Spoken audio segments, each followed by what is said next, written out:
Hey, everybody.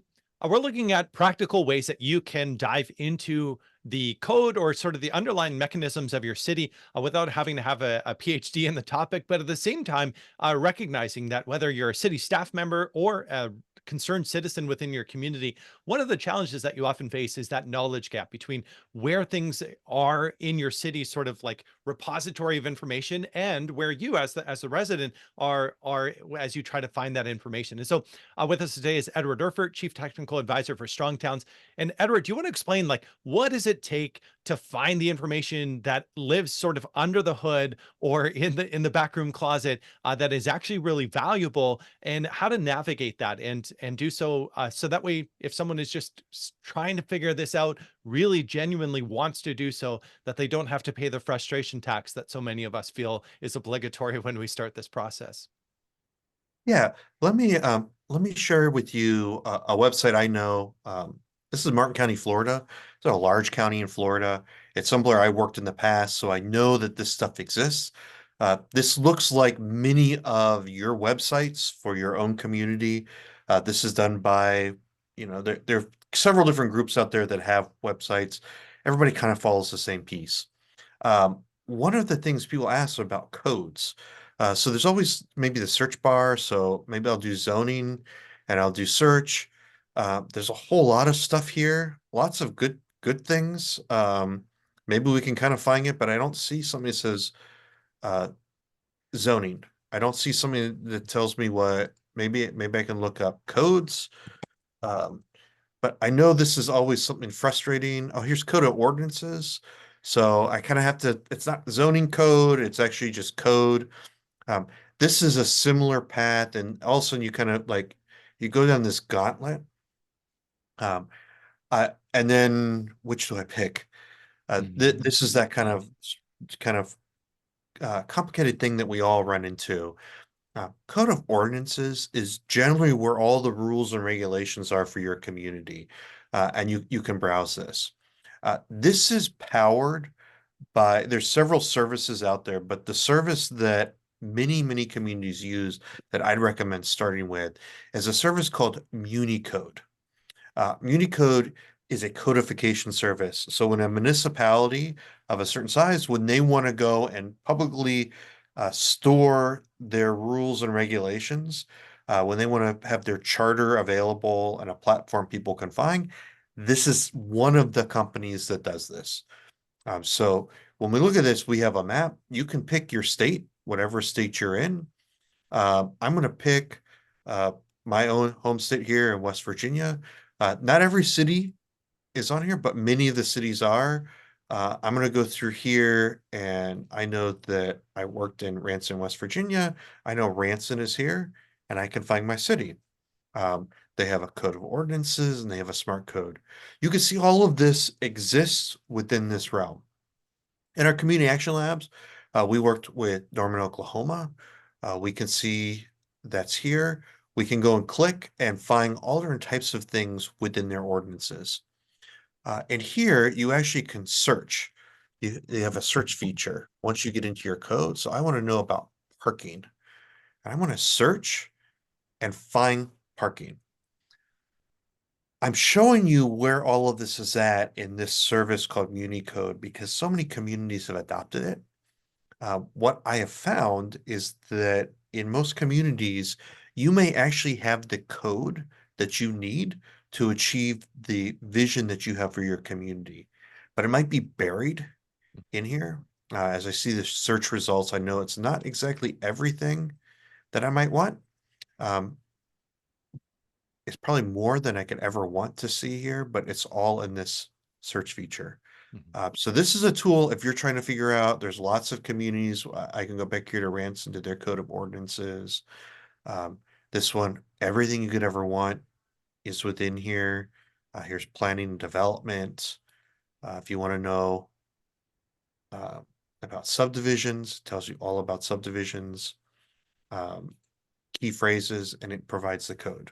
Mhm. What I like about Municode is when you find stuff you want, there's all different types of tools to hyperlink it, download it a Word document, print off the code. Uh, these are ever-changing documents, so you don't have to buy the big 3-inch binder. You actually can just go to a site like this. The other thing that Municode is really good at is you want to know when things were adopted or revised. It'll also have it at the bottom. So when I'll go back to the city of Norman because I was just recently looking at their parking code, which is one really to reference. Many of them have a history of here of their ordinances. So I want to see actually what went to city council um, back here in 2021. I can actually go right to the ordinance. This is what was submitted and approved by the city council, Mhm.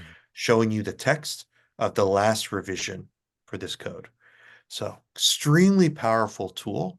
One, to find what codes and ordinances have been adopted in your own community if they use this service. But the other thing is that if there's a community you really like, if there's a place that you heard that they're doing really good development stuff, you're going to go search that community through Municode and pull that information up to see what they're doing. I will tell you that most planners are not that inventive in the codes they write. They're going out to find other places that do good things, and they're going to copy or emulate that within your own code. So you will see lots of the same code, structurally the same, but through Municode you can find those. You can do lots of searching. You could pay for a service that would allow you to search parking codes across their entire library. But what I found is find a couple places you like, going to Municode, and you can log in and see what's there. It's fully accessible. It's public record, and you could, if you really want to geek out on codes, this is where I would start. Mhm. Well, that's super helpful. And I think what it does is it allows you to identify like what is the problem area that you want to address, and then do a dive into the question of what is the current sort of regulatory setup in my community, and take note of those instances where one bylaw overlaps with another. That can be sometimes the challenge. And I think having had some experience doing this myself as well, maybe just a word of generous sort of encouragement is it's much like using new muscles that you haven't had to use in a while. Say you hit the ski hills or whatever you happen to be doing. You're going to feel that strain at first, but after a while, it becomes a lot more sort of fluid, and you become more used to the way that materials are laid out. And so that is definitely our goal, is to help you develop a sense of core competency in the process of reviewing and analyzing these types of codes, and then in particular identifying what is it that has given rise to the good things that you see externally. In a sense, this is the DNA of the community, and the question is, I mean, thankfully there's much more DNA in a community. There's the heartbeat, there's the organic sort of activity emerging within places, but we have this overlay of code and regulations that Strong Towns always takes the view. We don't seek to simply abolish these things or remove them completely, but at the same time, we often regulate the wrong things. And so we want to be able to identify that. And sometimes when you make that case, you can make the philosophical case. We need to have bottom up strategies to address the problems that we're facing. You can make an experiential case.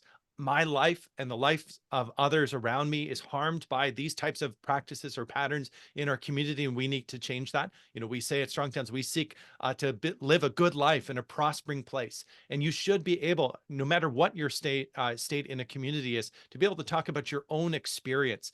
I experience this on a daily basis when I try to get out to the grocery store, but that at other times it will also be necessary for you to do some of the homework for individuals in your community who are technical in nature to be persuaded, oh, there is another path forward. Oftentimes, the gap that we have is that a Strong Towns advocate says we should change this, and the city staff person with either a good intention or maybe not always such a good intention will give the technical brush off, saying that's not possible. And you can turn around and say, actually, it is possible because it's been done in these other places.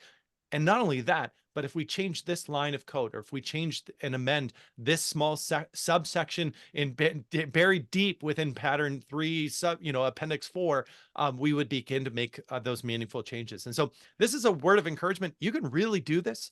Edward, do you want to close with anything that you've seen that kind of inspires you when maybe a regular citizen or a young staffer has stepped up and dug into the code and then sort of brought away the riches and treasures of doing so? Yeah, I think that we all believe that our codes are like the US Constitution or the Bible and they'll never change. Mm. We shouldn't think that. I showed you Norman, Oklahoma. Their code was originally adopted in 1954, and very little has changed over time in that code.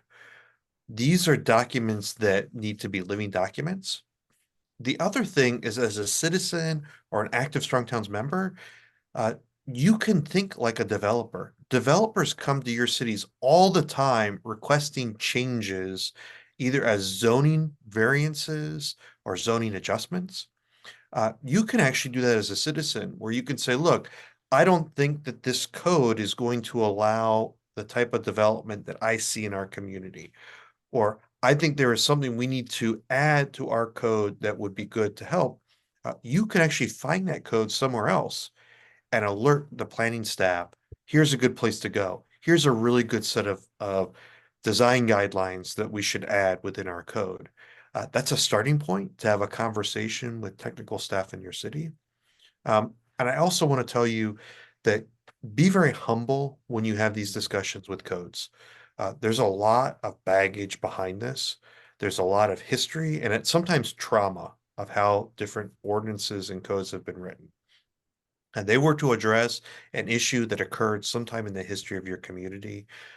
Your technical staff, the people in City Hall, your elected officials are trying to do the best they can. Mhm. So if we go in and have a conversation of why something is there or what the importance of it is, again, in Municode, you can look through some of the history of that. But be humble. There, you will find lots of spelling errors. You'll find lots of errors within your code. That's not the point. The point is to actually go in there and get a code that can be administered to achieve the vision that is agreed to within your community. Mhm.